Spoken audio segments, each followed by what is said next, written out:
Sir आमच्याकडे जेव्हा video shoot करत होते तेव्हा सरांना अगदी कसं कॅमेरा फेस करायचं काय करायचं असं झालं होतं. आणि आज खूप दिवसांनी परत मी व्यासपीठावर उभारून बोलतेय, त्यामुळे मला असं झालंय की तुमच्याशी काय बोलायचं आणि तुमच्यापर्यंत कोणती गोष्ट पोहोचवायची सांगायला खूप काही आहे. तर सगळ्यात आधी मला तुमच्या सगळ्यांच्या अशा हसरे चेहरे दिसत नाही आहेत. झोप झाली नाहीये का? अच्छा ठीक आहे, सगळेजण माझ्या बरोबर एकदा म्हणा गुड मॉर्निंग. Good morning. अजून एकदा. काय काय काय काही वेगळं म्हणता का शाळेत तुम्ही आणखी? ठीक आहे, मी गुड मॉर्निंग म्हणते. मग काय म्हणायचं? जय महाराष्ट्र. राईट. आता एनर्जेटिक वाटतंय थोडंसं आणि तुमच्या सगळ्यांचे हसरे चेहरे बघून खूप छान वाटतंय. खरंच म्हणायला गेलं तर मान्यवर व्यासपीठ आणि इथे असणारे सर्व कर्मचारी, शिक्षक, शिक्षिका आणि माझे सगळे बालमित्र आणि मैत्रिणी, या सगळ्यांना खरंच एक आवर्जून सांगावं असं वाटते की शाळा एक इतकं सुंदर मंदिर आहे ना, आणि इथली जी लाईफ आहे, लाईफस्टाईल आहे, ही अशी लाईफस्टाईल पुन्हा मिळणार नाही, खरंच मिळणार नाही. इथं बसलेल्या प्रत्येकाला हा अनुभव खूप जवळचा आहे अगदी. आणि मला असं वाटते की आपण शाळेतूनच घडत असतो. जे काही घडतो ना सर, ते आपण शाळेतूनच घडतो. मी अगदी कला क्षेत्राकडे वळण्याचं कारण असं आहे की सुरुवातीपासूनच मला स्कूलमध्ये आपला जो कला विषय आहे, इतर विषय ठीक आहे चालतंय चलने दो, पण कला विषय असा होता ना की खूप प्रिय होता. आणि माझे कला शिक्षक जे होते ना, त्यांच्याशीच बराचसा वेळ मी घालवायचे. आणि असं घालवता घालवता एक दिवस असं अनुभवायला मिळालं की सरांनी एकांकिका, पथनाट्य ह्याची सुरुवात केली. आणि ती खरी सुरुवात, ते खरं बीज जे रोवलं गेलं ते माझ्या शाळेत रोवलं गेलं. तिथून सुरुवात झाली. आणि आज बघायला गेलं तर बघता बघता आज मी कुठेपर्यंत पोहोचले तेच मगाशी सरांनी तुम्हाला सांगितलंच असेल. तर मला इतकंच म्हणायचंय की कोणतंही काम असो, कोणतीही फील्ड असो, अगदी जसं सर म्हणतात की आर्ट्सलाच जायचंय किंवा सायन्सलाच जायचंय किंवा हेच करायचं असं काही नाहीये. मी कॉमर्स स्टुडंट आहे, पण मला असं वाटतंय की कॉमर्स स्टुडंट असला म्हणून त्यांना सीए करावं, बाकीच्या गोष्टी कराव्या असं काही नाहीये. तुम्ही कलाक्षेत्र सुद्धा निवडू शकता. एक कलाकार काय करू शकतो ना, याची कल्पना नाही करू शकत तुम्ही. एक वेळ वेल क्वालिफाईड एज्युकेटेड माणसं बऱ्यापैकी बसू शकतात किंवा थांबू शकतात किंवा काम थांबतं, पण कलाकार कधीच थांबत नाही. कलाकार हा अखंड जिवंत असतो. आणि आपल्या कलेनी तो आपलंच नाही तर आपल्या फॅमिलीचा सुद्धा उदरनिर्वाह करू शकतो कलेच्या जोरावर. ह्याचं जिवंत उदाहरण म्हणजे मी. माझी सुरुवात झाली अगदी रांगोळी मेहंदीपासून. रांगोळी मेहंदीची प्रोफेशनल आर्टिस्ट आहे मी. त्याचं कोचिंग देते, त्याच्या ऑर्डर्स घेते, त्याचे कॅम्पिंग चालवते आणि अगदी इंटरनॅशनल पर्यंत मी रिप्रेझेंट केलंय माझ्या कलेला. म्हणजे जे रांगोळी मेहंदी अगदी छोटंसं सगळ्यांना वाटत होतं, त्याला मी रिप्रेझेंट केलं नॅशनल लेवलला. आणि रांगोळी जी रोड रांगोळी शोज असतात, तुम्हाला माहिती आहे, मोठमोठ्या मिरवणुकींना वगैरे केलं जातं, तिथनं माझी सुरुवात झाली आणि 32 देशांमध्ये त्याचं लाईव्ह टेलिकास्ट झालं. तिथून पुढं अशी हळूहळू सुरुवात करत करत मी माझ्या फील्डमध्ये अगदी ठामपणे माझा पाय रचून ठेवला की बाबा काही होऊ दे, पण मला ह्या फील्डमध्ये मरण नाही. नेमफेम तर आहेच, पण पैसा आणि प्रसिद्धी पण प्रचंड आहे की जी तुम्हाला इतर गोष्टींमध्ये किती लेवलला, किती स्वतःला घासून जाऊन मिळेल हे सांगता येत नाही. आणि असं करत करत मग हळूहळू सगळ्या गोष्टी करायला लागले. बऱ्याच फील्डमध्ये मी एंटर करायला लागले, नवीन नवीन सगळी कामं बघायला लागले. आणि असं एकच काम नव्हतं. रांगोळी मेहंदी बरोबर मी जवळजवळ 12 ते 15 वर्षे इव्हेंट मॅनेजमेंट केली. ॲज अ बॉस म्हणून काम केलं. तिथून पुढे ॲज अ प्रोफेशनल अँकर म्हणून काम केलं. असं करता करता हे आत्ताचे 4 वर्ष, म्हणजे पाठीमागच्या 5 वर्षात मी एक स्वप्न धरलं होतं माझ्या मुलाशी की मला अभिनेत्री व्हायचं आहे आणि एक छान चांगली सुपर मॉडेल बनायचं आहे. तर सुरुवात माझी मॉडेलिंग आणि ब्युटी कॉन्टेस्ट मधून झाली. तर ब्युटी कॉन्टेस्ट, तब्बल एक ब्युटी कॉन्टेस्ट नाही, 15 ब्युटी कॉन्टेस्ट मध्ये पहिलं टायटल घेतलं. सुरुवात अशा प्रकारे केली की बाबा ठीक आहे, मी जिथं वाढली आहे, जिथे लहानाची मोठी झाली आहे, तर मी एक मारवाडी फॅमिलीमधून बिलॉंग करते. तर बऱ्यापैकी असं असतं की नको करायला, कशाला करायचं, काय गरज आहे, होय की नाही. पण माझ्या घरी असं होतं की मी माझ्या आईवडिलांना सांगितलं, त्यांचं मन बदललं या फील्डसाठीचं. कारण बऱ्याच पालकांना असतं की हे जे क्षेत्र आहे ते खूप घातक आहे, ही सोनेरी दुनिया आहे, असं सगळं आहे. हा जो एक न्यूनगंड आहे पालकांच्या मध्ये, तर मला असं वाटतं की तो न्यूनगंड काढावा आणि आपल्या पाल्याला खरंच त्या विषयात जर गोडी असेल तर त्या बाबतीत त्यांना मदत करायला चालू करावी आणि त्यांच्या बरोबर तुम्ही असावं, म्हणजे तुम्हाला कुठल्याच प्रकारची तक्रार येणार आणि तुम्हाला जवळून पाहायला मिळेल की ती फील्ड काय आहे एक्झॅक्टली. मग मी जसंच एंटर केल्यानंतर माझ्या या सगळ्या सौंदर्य स्पर्धा चालू झाल्या, बरेचसे फॅशन शोज झाले, बऱ्याचशा फॅशन शोजना मी स्वतः शो स्टॉपर झाले आणि बऱ्याच ठिकाणी मला वेगवेगळ्या प्रकारच्या मानांकनांनी सन्मानित केलं गेलं. आणि ह्या सगळ्यामध्ये हे सगळं करत असताना 2016 मध्ये मला पहिला कलारत्न भूषण पुरस्कार मला सन्मानित झाला. 2016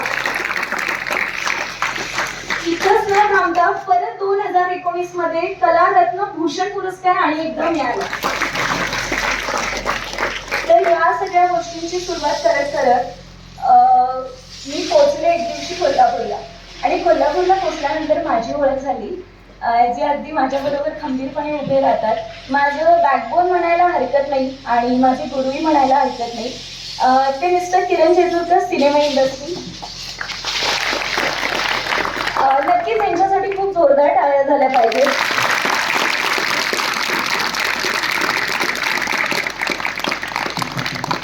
त्याचं कारण असं आहे मुलांना, ज्यावेळी तुम्ही शाळेत शिकत असता त्यावेळेला तुम्हाला एक छान योग्य गुरु आणि चांगल्या प्राध्यापकांची जरूरत असते, बरोबर आहे. तर मला असं वाटते की मी जेव्हा सिनेमा इंडस्ट्रीमध्ये पाऊल ठेवलं तेव्हा मला चांगल्या गुरु आणि शिक्षकाचं मार्गदर्शन हवं होतं आणि ते मार्गदर्शन म्हणजे मिस्टर किरण जेजुरकर. आज मला इथे आल्यानंतर बऱ्याच गोष्टींना तोंड द्यावं लागलं. आज मॉडेलिंग आणि ब्युटी कॉन्टेस्ट हे क्षेत्र खूप वेगळं आहे आणि सिरियल आणि सिनेमा हे क्षेत्र खूप वेगळं आहे आणि ह्यामध्ये काम करत असताना खूप तडजोड करावी लागते, बऱ्याच गोष्टींची तडजोड करावी लागते. म्हणजे तुम्ही जसे वागता, जशा तुमच्या सवयी आहेत तशाच सवयी ठेवून तुम्हाला इकडे वागता येत नाही, बरोबर आहे ना. आणि तुम्हाला इकडे करत असताना तुमची बोली भाषा आहे, तुमची बॉडी लँग्वेज आहे, तुमचं वागणं, उठणं बसणं या सगळ्या गोष्टींवर खूप लक्ष दिलं जातं. आणि तुम्ही बघतच असाल, बघता की नाही, एखादी सिरियल बघत असताना, मालिका बघत असताना त्यांची ऍक्टिंग बघता की नाही, कशी असते, रडताना कसे असतात, हसताना कसे असतात, वेंधळेपणा करतात तेव्हा कसे असतात, माहिती आहे ना. मग ह्या सगळ्या गोष्टींवरती खूप छान अभ्यास करावा लागतो आणि हे आपल्या अंगामध्ये भिनवून घ्यायला लागतं. ज्या वेळेला एखादं कॅरेक्टर करायचंय, अगदीच जास्त लांब जाण्याची गरज नाही. तुम्हाला आपलं हिस्टॉरिकल कॅरेक्टर, झाशीची राणी म्हणा किंवा सावित्रीबाई फुले म्हणा, जर तुम्हाला करायचं असेल तर तुम्हाला त्या कॅरेक्टरमध्ये उतरावं लागतं. त्या कॅरेक्टरमध्ये तुम्ही उतरून ज्या वेळेला तो रोल प्ले करता तेव्हा त्या रोलला खरा न्याय मिळतो, कळलं. तर इतकं अवघड आहे हे क्षेत्र. आणि असं करता करता मी जेव्हा सुरुवात केली, मला पहिला ब्रेक मिळाला शॉर्ट फिल्मला, जिद्द शॉर्ट फिल्म म्हणून. त्याच्यामध्ये मी लीड कॅरेक्टर केलंय, आईचा रोल केलाय, एका अधिकाऱ्याची बायको म्हणून मी त्याच्यामध्ये दिसतीये. आणि माझी ही फिल्म सर पूर्ण महाराष्ट्रामध्ये आता पब्लिश होतीये आणि सगळ्या स्कूल्स आणि कॉलेजेसमध्ये ती फिल्म दाखवली जातीये. तर मला असं वाटतंय सर की आपल्या ह्या 85 जे टीचर भेटले होते आणि ह्या ज्या स्कूल्स होत्या, या स्कूल्समध्ये बऱ्याच ठिकाणी माझं फिल्म दाखवली गेली आहे. तर तिथून शिक्षकांनी मला पाठवले की बघा मॅडम, आम्ही तुम्हाला पाहिलं. तर मला असं वाटतं की सर आपल्या शाळेत सुद्धा ही फिल्म दाखवली जावी आणि आवर्जून सगळ्या मुलांनी ती बघावी. की आता मोबाईलचं जे वेड आहे मुलांना ते खूप जास्त आहे. मी म्हणत नाही की मोबाईल वाईट आहे, मोबाईल चांगला आहे, पण त्याचा रीतसर उपयोग करणं खूप महत्वाचं आहे. त्याचा खूप जास्त उपयोग केला तर मुलं कोणत्या वाटेकडे जातात हे तुम्हाला माहितीच आहे, पण त्याचा रीतसर उपयोग केला तर मुलं कुठल्या दिशेकडे वळतील हेही तुम्हाला चांगलंच कळतंय. तर आमची फिल्म हे दर्शवून देते की तुम्ही मोबाईलचा कमी वापर करून ग्राउंड फ्लोअरचे गेम जे आहेत, खेळ जे आहेत ते तुम्ही विसरला आहात आणि ते खेळ खेळायला तुम्ही चालू केला तर नक्कीच मोबाईलचा अभाव तुमच्याकडून कमी होईल आणि तुमच्या ज्ञानात भर पडेल आणि तुमच्या स्वतःच्या जीवनाला एक वेगळी कलाटणी मिळेल. नक्कीच ही फिल्म तुम्हाला पाहण्यासारखी आहे आणि त्या फिल्मला मला पहिला ब्रेक मिळाला आणि ती फिल्म आता महाराष्ट्रभर फेमस होती आहे. सोबतच मी इथंच थांबले नाहीये. एक हिंदी अल्बम सॉन्ग केला, तोही आता माझा युट्यूबला आहे. माझी जी फिल्म आहे त्याचा जो ट्रेलर आहे तो युट्यूबला प्रसारित आहे आणि त्याच्यासोबतच आता जवळजवळ आम्ही 7 फिल्म केल्या आणि एक 5 ते 6 आमचे अल्बम सॉन्ग आता रिलीज झाले आहेत. बरेचसे अल्बम सॉंग्स आहेत ते आम्ही जे सिरियल स्टार्स आहेत जसं राणादा वगैरे आहे, अंजली बाई आहे, त्यांच्याबरोबर आम्ही काम केलंय. बऱ्याच मोठ्या मोठ्या कलाकारांच्या बरोबर काम केलंय आणि इथंपर्यंतच न थांबता हे काम करता करता मला इतकी छान संधी मिळाली की मी आज मॉडेल ॲक्टर इथंपर्यंतच न थांबता आता डिरेक्शन डिपार्टमेंटला सुद्धा मी उतरायला लागले आणि त्याचंही खरं श्रेय जातं सरांना. कारण सर मला प्रत्येक ठिकाणी गायडन्स करायला असतात. म्हणजे तू हे एकच शिकू नको. ज्या वेळेला तू तुझ्या फील्डमध्ये होतीस तेव्हा तू मल्टीटास्किंग काम करत होतीस, तर तू ह्या क्षेत्रात आली आहेस तर तू इथं सुद्धा मल्टीटास्किंग काम कर अशी त्यांची इच्छा होती आणि ते माझ्याकडनं सातत्यानं करून घेत आहेत. त्यामुळे मला खूप बरं वाटतंय की हे जे कलाक्षेत्र आहे तर इथं बसलेल्यांपैकी सुद्धा ह्यातला कोणी ना कोणीतरी एक कलाकार बनू शकतो, एक चांगला हेअर आर्टिस्ट बनू शकतो, एक मेकअप आर्टिस्ट बनू शकतो, एक चांगला दिग्दर्शक, एक निर्माता, लेखक पण बनू शकतो. खरं तुमच्याकडं ती जिद्द असली पाहिजे, बरोबर आहे की नाही? तुमच्यामधली पण कोणीतरी एखादी छान इन्फ्लुएन्सर बनू शकते की नाही, जिच्याकडे ऍक्टिंगचा किडा असतो. आहे का नाही? आहे का नाही? आहे, खरं बोलत नाही आहेत, लाजतायत सगळ्याजणी, होय की नाही? तर मला असं वाटतं की हेच न करता आज या सगळ्यांसोबतच आज मी व्हॉइस आर्टिस्ट म्हणून काम करते, एक डब आर्टिस्ट म्हणून काम करते. अशा सगळ्या वेगवेगळ्या फील्डमध्ये मी काम करायला सुरुवात केली आहे आणि सगळ्यात महत्त्वाचं म्हणजे गव्हर्नमेंट प्रोजेक्ट्स म्हणजे खाऊ नाही आहे. गव्हर्नमेंट प्रोजेक्ट्सना काम करणं खूप मोठ्या कलाटणीचं काम आहे सर. आणि मला असं वाटतं की तो गव्हर्नमेंट प्रोजेक्ट आमच्या सरांच्यामुळं आमच्यापर्यंत पोचला आणि त्याला डिरेक्शन करण्याचं काम आम्हाला मिळालं. म्हणजे माझं 5वी ते 10वी पर्यंतचा पूर्ण अभ्यास परत रियुनिटने झाला. त्यामुळं मी त्या सगळ्या सरांना आत्ता इथून स्टेजवरूनच मी सगळ्या सरांना अगदी नमन करते की ह्या सगळ्या सरांच्यामुळं मला जो माझा आधीचा अभ्यास होता पण त्यामध्ये सुद्धा इतके सारे इन्व्हेन्शन करून बारकावे लक्षात आणून देऊन सरांना मी व्हिडिओसाठीची जी एक सरांना हेल्प झाली, जे मगाशी सरांनी कौतुक केलं त्यासाठीचं, ते खरंच खूप छान होतं आणि आम्ही आज सुद्धा मिस करतोय ते व्हिडिओ. असा प्रोजेक्ट पुन्हा व्हावं आणि सगळे टीचर मला पुन्हा भेटावे अशी माझी इच्छा आहे. आणि हे सगळं करत असताना मला वाटते की कोणतंही क्षेत्र लहान किंवा मोठं नसतं. ऐकून घ्या मी वाक्य काय सांगते. कोणतंही क्षेत्र लहान किंवा मोठं नसतं, ते तुम्ही ठरवत असता की त्याला लहान करायचं की मोठं. कळलं?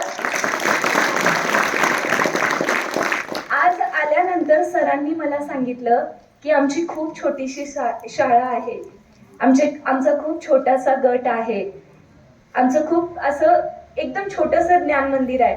पण मी सरांना काय सांगितलं, सर ज्ञान मंदिर कितीही छोटं असू दे पण तिथं असणारे शिक्षक आणि शिक्षिका, इतर कर्मचारी आणि तुमच्यासारखे असणारे प्राध्यापक आणि सगळे सरपंच हे मिळून जेव्हा हे ज्ञान मंदिर चालवतात ना, ते ज्ञान मंदिर छोटं नसतं, ते खूप मोठं असतं.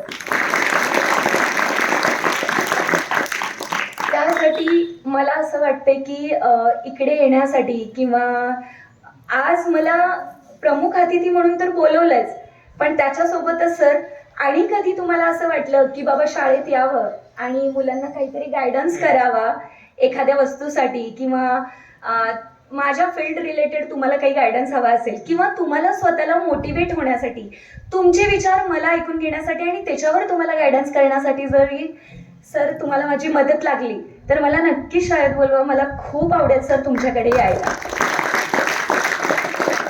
तर आज इथं येऊन मला इतकं सुंदर वाटतंय. मला बोलायला इतकी छान संधी मिळाली. मी काय करते काय नाही हे तुमच्यापर्यंत पोहोचवण्याचा मला एक मार्ग मिळाला आणि तुम्ही इतक्या सुंदर पद्धतीनं शांतरित्या बसून तुम्ही सगळेजण ऐकला आणि इतका सुंदर रिस्पॉन्स सुद्धा दिला. तर त्याबद्दल तुमचे सगळ्यांचे धन्यवाद आणि व्यासपीठावरील सर्व मान्यवरांचे मी धन्यवाद देते आणि माझे 2 शब्द इथंच थांबवते. जय हिंद, जय महाराष्ट्र.